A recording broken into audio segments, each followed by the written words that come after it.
तर आज संपूर्ण देशभरामध्ये धुळवडीचा एक वेगळा उत्साह पाहायला मिळतोय। त्यानिमित्त सिंधुदुर्गातील प्रसिद्ध कवी डॉक्टर सुधाकर ठाकूर यांनी खास एनडीटीव्ही मराठीच्या प्रेक्षकांसाठी धुळवडी निमित्त सादर केलेल्या कविता पाहूया।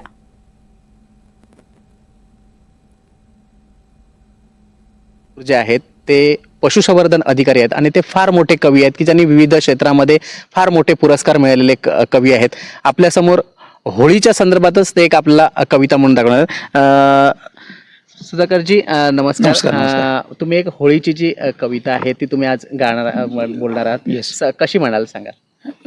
करू सुरुवात। हो।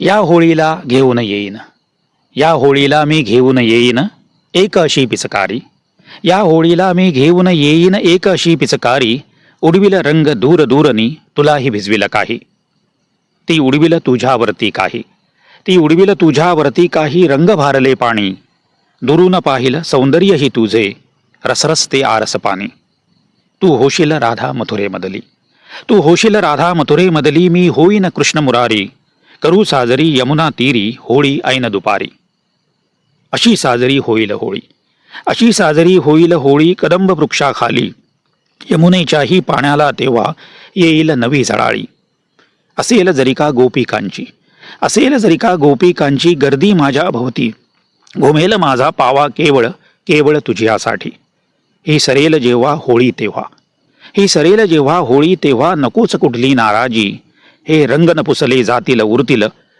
नक्की पुढच्या वर्षी, दूर दूर तू तेथे आणि, दूर दूर तू तेथे आणि, मी असेन इथे वनवासी, तरीही माहित आहे मजला तू जपले मज हृदयापाशी, या होळीला मी देईन उंच, या होळीला मी देईन उंच एक अशी ललकारी, ती जाईल आकाशापार आणखी घुमेल रानोमाळी।